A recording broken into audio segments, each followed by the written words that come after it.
오늘 하나님께서 우리들에게 주시는 말씀은 창세기 9장 18절부터 27절까지 말씀입니다. 창세기 9장 18절부터 27절까지 말씀 중에서 23절까지는 제가 봉독하고 24절부터는 합독합니다.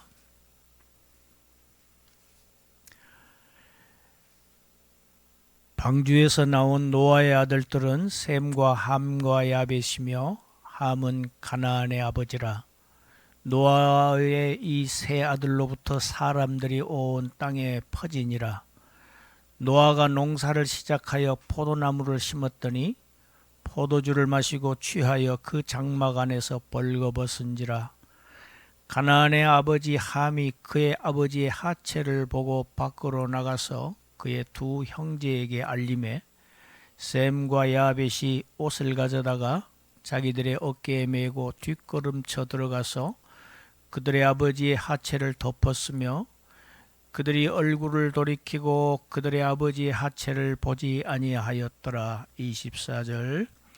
노아가 술이 깨어 그의 작은 아들이 자기에게 행한 일을 알고 이에 이르되 가나안은 저주를 받아 그의 형제의 종들의 종이 되기를 원하노라 하고 또 이르되 셈의 하나님 여호와를 찬송하리로다. 가나안은 셈의 종이 되고 하나님이 야벳을 창대하게 하사 셈의 장막에 거하게 하시고 가나안은 그의 종이 되게 하시기를 원하노라 하였더라. 아멘.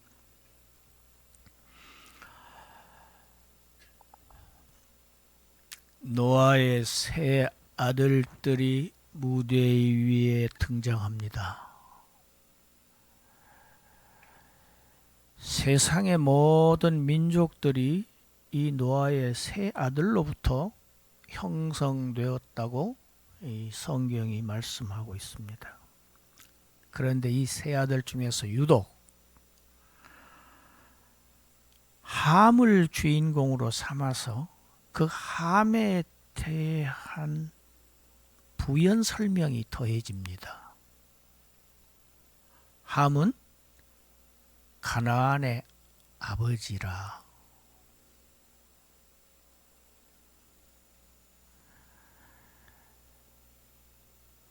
함이 가나안의 아버지라는 것을 굳이 기록해서 밝히는 이유가 있습니다. 이것은 이스라엘의 역사에서 아주 중요한 사건을 암시하는 겁니다.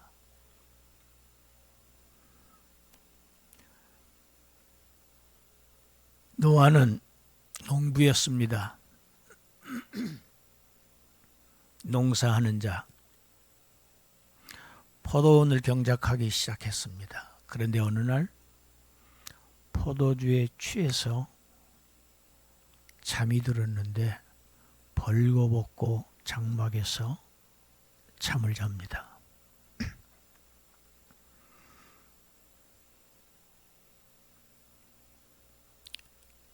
실수한 겁니다. 아담이 에덴 동산에서 선악과를 따먹고 벌거벗고 있었듯이 노아는 포도주에 취해서 장막에서 벌거벗고 누워 있습니다. 벌써 여기서부터 유비를 이루지요.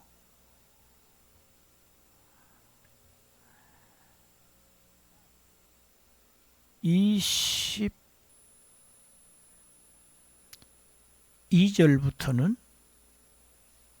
22절, 23절이지요.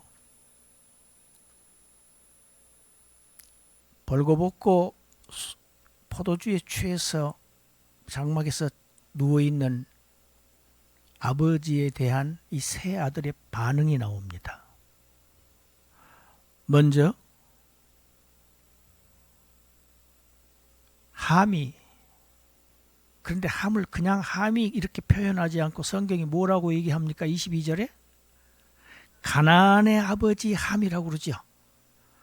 18절 끝에서 시작부터 함은 가나안의 아버지다. 지금 이렇게 설명합니다. 가나안의 아버지 함이. 그러니까 함의 행동이 가나안의 그 아들 가나안에게 결국 미칠 것을 벌써 여기서부터 호칭에서부터 암시합니다.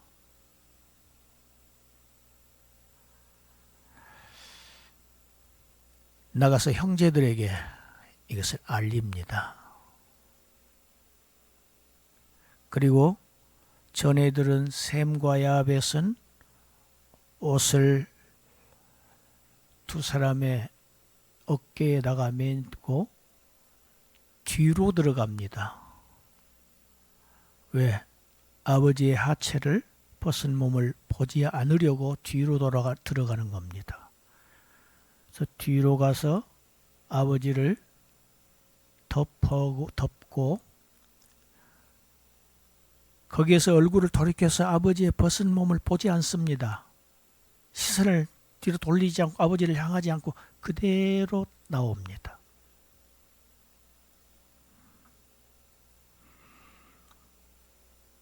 여기서 보면 함은 그의 아버지의 하체를 보고 22절에 23절의 끝에 셈과 야벳은 아버지의 하체를 보지 아니하였더라 이렇게 대조시키고 있습니다.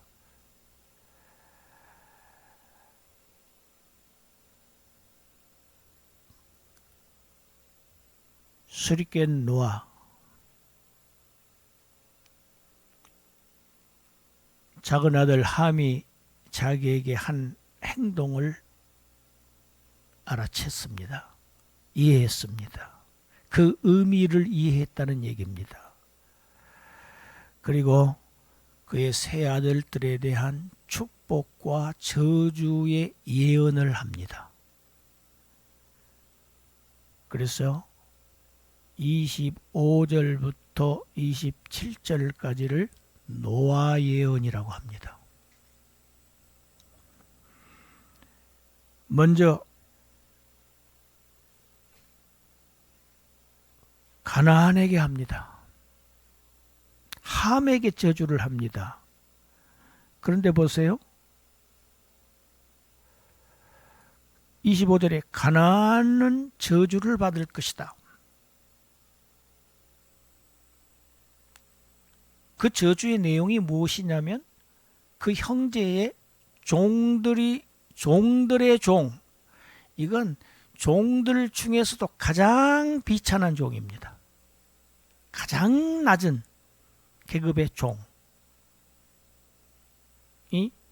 될 것이다. 저주의 예언을 합니다. 그런데 보세요. 좀 특이하지요.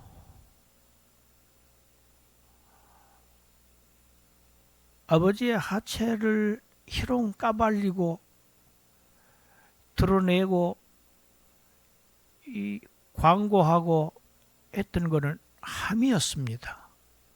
그런데 저주는 함의 아들 가나안에게 합니다. 이것은 무슨 의미인가?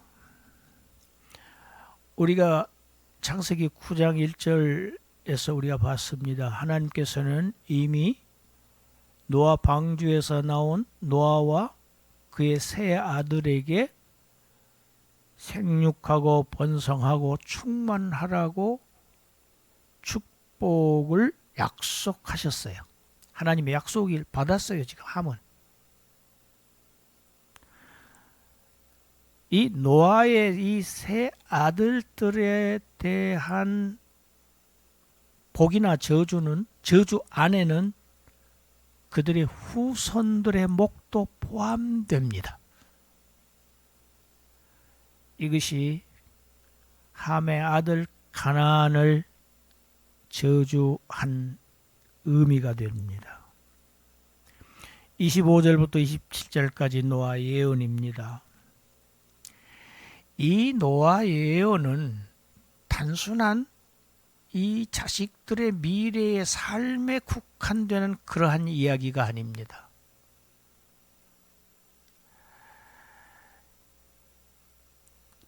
굉장히 먼 미래, 종말론적인 미래, 그 미래에 대한 확실한 예언을 이 안에 지금 담고 있는 것입니다. 그래서 오늘 본문이 중요합니다. 노아 예언이 중요합니다.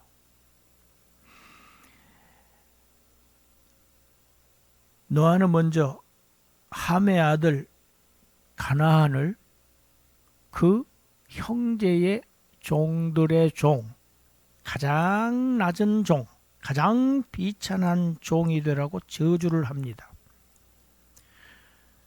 그리고 이 저주를 25절부터 27절 사이에서 무려 3번이나 반복을 합니다.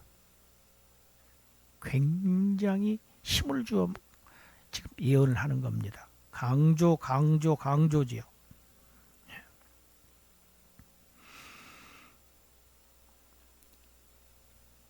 26절에서는 보다도 구체적으로 설명합니다. 셈의 종이 될 것이다. 형제의 종이 되지요.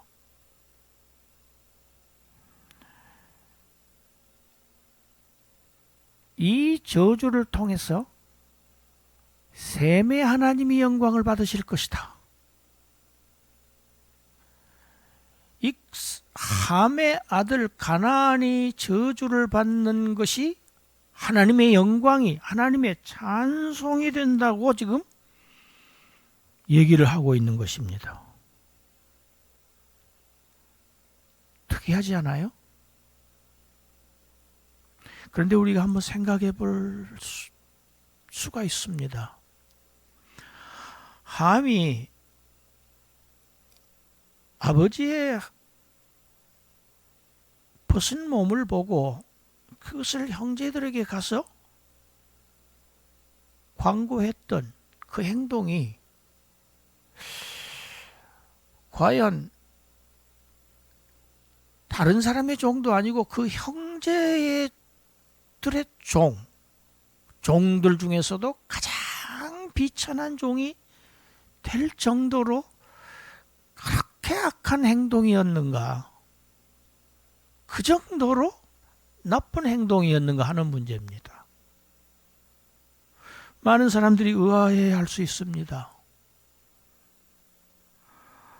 아니, 술을 먹은 것도 노아고 술에 취해서 벌거벗고 잔 것도 노아 자신입니다. 그러면 노아는 자신의 그러한 부족함과 잘못을 망각한 채 아들을 저주하다니, 이건 너무 과도한 것 아닌가, 심한 것 아닌가, 우리는 그렇게 생각하기 쉽습니다. 그런데 성경은 단순한 윤리나 도덕책이 아닙니다. 성경은 하나님이 죄인들을 구원하시는 그 구속의 역사를 기록한 책입니다. 그래서 우리가 성경을 읽을 때는 하나님의 구속사적인 관점에서 읽어야 합니다. 그리고 오늘 본문의 이 노아의 예언은 딱 그 대목만 읽을 것이 아니고 9장 전체의 맥락 안에서, 그 내용 안에서 잘 살펴봐야 합니다.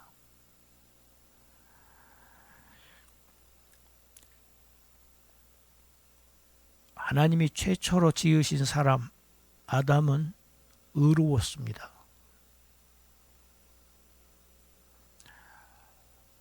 부정한 자로 지으시지 않았습니다. 아주 의로웠던 아담입니다.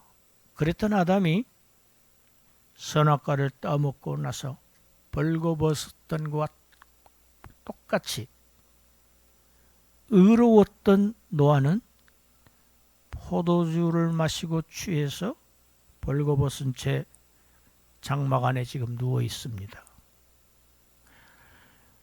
이 두 사건은 유비를 이루고 있지요. 그래서 우리는 창세기 시작 부분에서 선악과를 따먹고 두려워서 숨어있는 아담을 부르셨던 하나님, 그 하나님과 아담과의 대화를 우리는 다시 살펴보아야 합니다. 창세기 3장 10절부터 11절까지입니다. 읽습니다. 이르되 내가 동산에서 하나님의 소리를 듣고 내가 벗었으므로 두려워하여 숨었나이다. 11절입니다. 이르시되 누가 너의 벗었음을 내게 알렸느냐? 내가 네게 먹지 말라 명한 그 나무 열매를 내가 먹었느냐? 누가 너의 벗었음을 내게 알렸느냐? 제가 여기를 빨간색으로 잘 보이게 칠한 이유가 있습니다.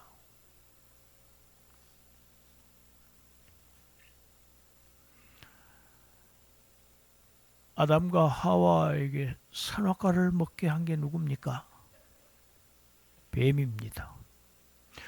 아담과 하와가 선악과를 먹고 난 결과 벗었다는 사실을 알게 만든 자가 누굽니까? 뱀이었습니다.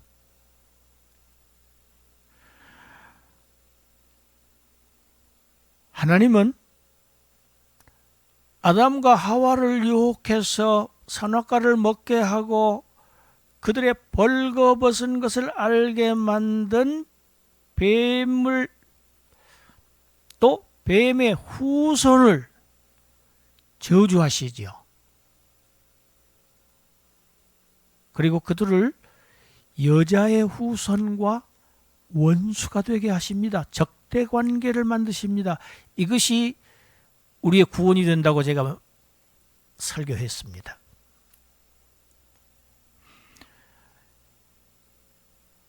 뱀이 아담과 하와에게 했던 것 같이 함은 너와 벌거벗음을 알게 한 것입니다. 함은 사탄의 행동을 한 것입니다. 사탄과 같은 행동을 한 함, 이 함과 그의 후손은 저주를 받아서 셈의 종이 되게 하리라. 반면에 셈은 하나님께서 벌거벗은 아담 하와에게 가죽옷을 지어서 입혀주심으로 그들을 덮어주셨던 것처럼 셈은 노아의 벗은 몸을 덮어주는 하나님 닮은 행동을 한 것입니다.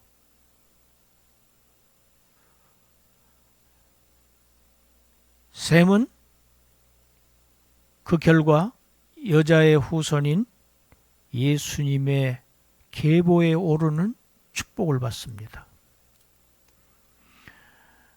여러분, 신약에도 있습니다. 다른 사람의 허물을 자꾸 들추어내지 마라. 성경은 비확산주의를 얘기를 합니다. 이게 교회의 가르침입니다.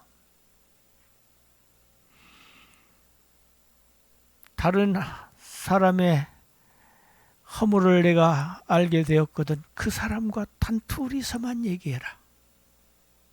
교회 까발리지 말아라. 광고하지 말아라. 쑥덕거리지 말아라.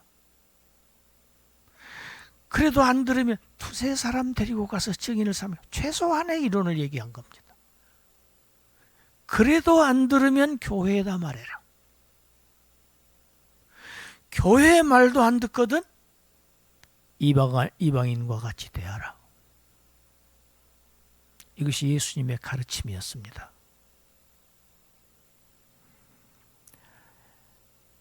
여러분, 사랑이 무엇입니까? 다른 사람의 허물을 덮어주는 것이 사랑입니다. 할렐루야. 허물을 들춰내고 비난하고 조롱하고 광고하는 것, 이것은 마귀 닮은 행동입니다. 이것이 교회를 어지럽히고 교회를 분열시키고 낙오시키고 하나님의 나라를 훼손합니다.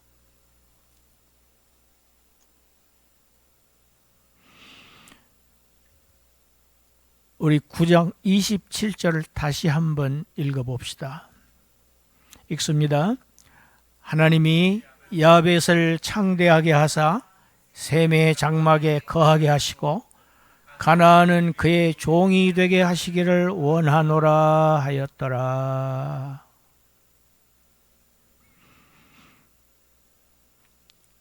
아까 본문 우리가 읽었습니다. 그런데 제가 다시 9장 27절만 다시 읽어보자고 하는 이유가 있습니다. 이 우리 성경이 아주 오해하기 딱 좋도록 번역이 되어 있습니다. 9장 27절 본문의 내용을 보면, 문맥을 보면 하나님이 야벳을 창대하게 하셨다. 그런데 하사 그렇게 되어 있죠. 하셔서 그 다음에 뭐라고 되어 있습니까? 셈의 장막에 거하게 하시고, 그러니까 셈의 장막에 거하는 이는 누굽니까? 야벳으로 지금 할 수밖에 없는 지금 구조입니다.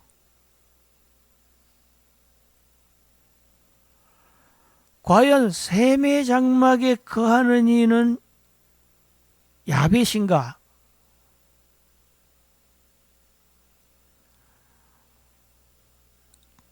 자, 우리가 본문으로 다시 돌아가 봅니다. 25절을 우리 읽어보십시다. 25절. 이에 이르되 가나안은 저주를 받아 그의 형제의 종들의 종이 되기를 원하노라. 25절의 주어 가나안입니다. 가나안이 저주를 받고 가나안이 그의 형제의 종들의 종이 되는 겁니다. 그런데 이 주어 가나안을 첫 절에서는 얘기하지만 다음 절에서는 반복하지 않고 동사에 포함시키는 문장 구조입니다. 27절 역시 같은 구조입니다. 27절의 주어는 하나님입니다.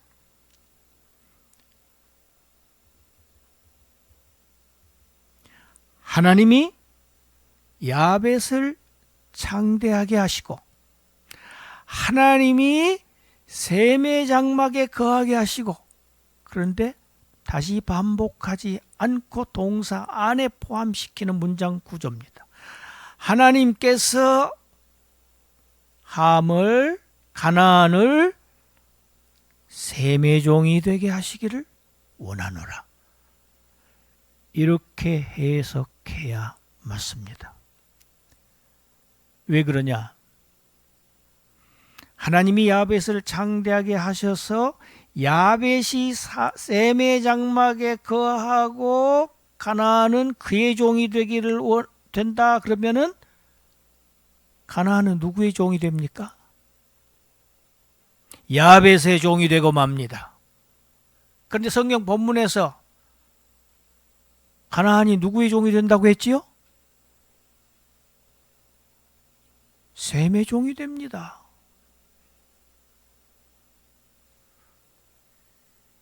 야벳을 창대하게 하시는 이는 하나님입니다. 그 다음에 주어를 바꾸어서 야벳으로 하면 안 됩니다.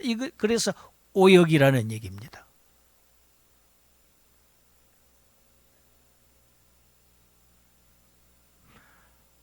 셈의 장막에 거하시는 이는 야벳이 아니고 하나님이십니다.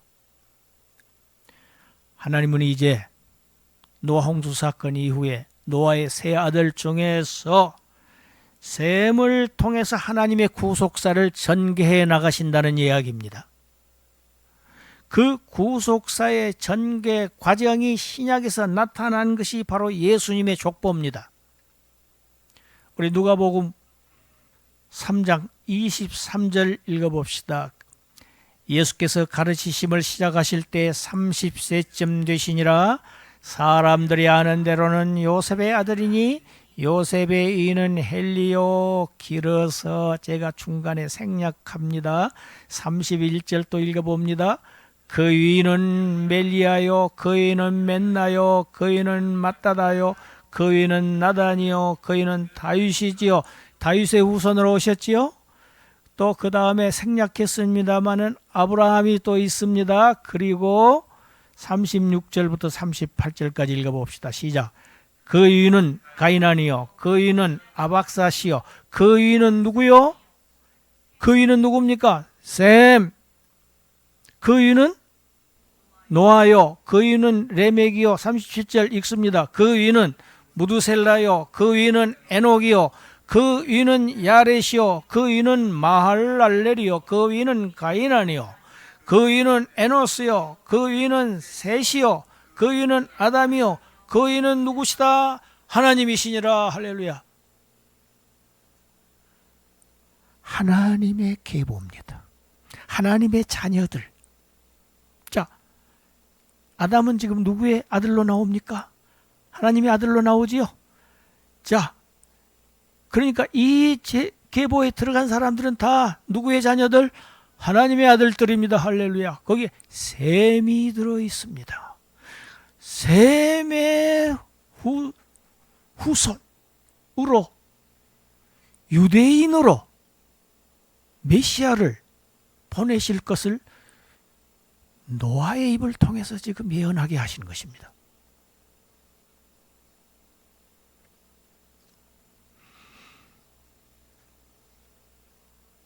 오늘 본문 노아의 예언 종말론적입니다. 구약에서 종말이라고 하면 예수님 오시는 때를 얘기를 합니다. 구약의 모든 선지자들은 그날, 마지막 날, 하나님의 날, 무섭고 두려운 날 하면 다 메시아가 임하시는 날을 의미했습니다. 하나님께서 셈족, 유대인, 예수님께서 사마리아 여인에게 그렇게 말씀하셨어요. 구원이 유대인에게서 남이니라. 그 유대인 예수님을 얘기한 겁니다. 메시아가 예수님을 통해서 오신다. 내가 크다. 내가 그 창본인이다. 사마리아 여인에게 말씀하셨지요. 그 여자의 후손 하나님께서 보내셔서 뱀의 후손과 적대 관계를, 원수를 관계를 만들어서 그 뱀의 머리를 상하게 하심으로, 그렇게 하심으로 하나님은 찬양을 받으시고 영광을 받으시는 겁니다. 그리고 원수들은 저주를 받아서 낮아지고 비천해지고 종이 되고 멸망되고 말 것을 예고하신 그러한 희망의 메시지입니다.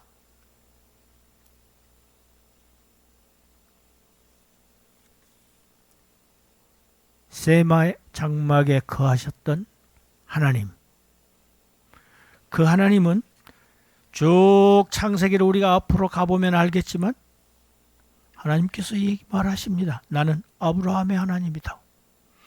나는 이삭의 하나님이다. 나는 야곱의 하나님이다. 야곱의 12아들이 하나님의 백성들 이스라엘이죠. 이스라엘의 하나님이십니다. 그 하나님은 이스라엘 백성들이 광야에서 장막 칠 때 항상 그 12지파들의 장막 한복판에 계셨어요.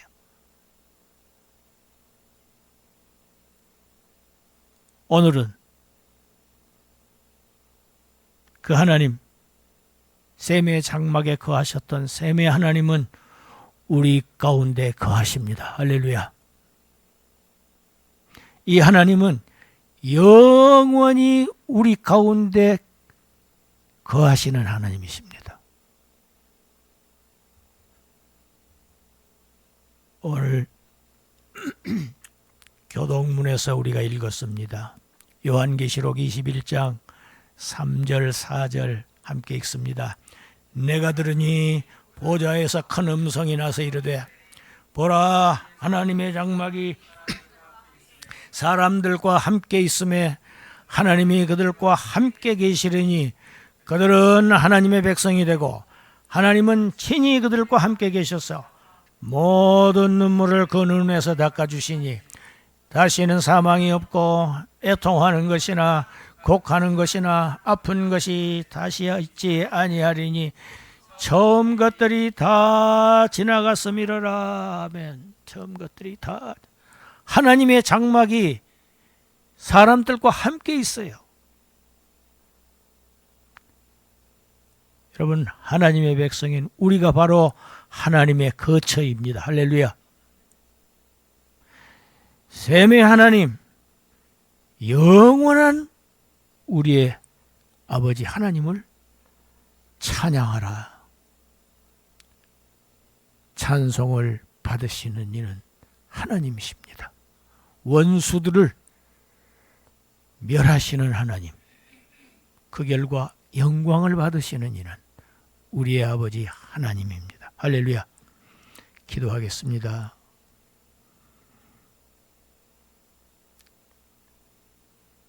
성경 면면이 흐르고 있는 이 하나님의 은혜와 축복의 구속의 역사를 우리에게 보여주시고 듣게 하시고 알게 하시니 감사합니다.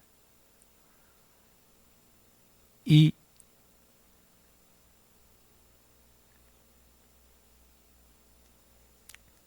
청량할 수 없는, 도저히 감당하기 어려운 정도의 하나님의 놀라운 은혜를 받은 자들로서 항상 감사하는 자들 되게 하시고 항상 찬송하는 자들 되게 하시고 항상 하나님을 모시고 사는 자들 되게 하여 주시옵소서. 예수님 이름으로 기도드리옵나이다. 아멘.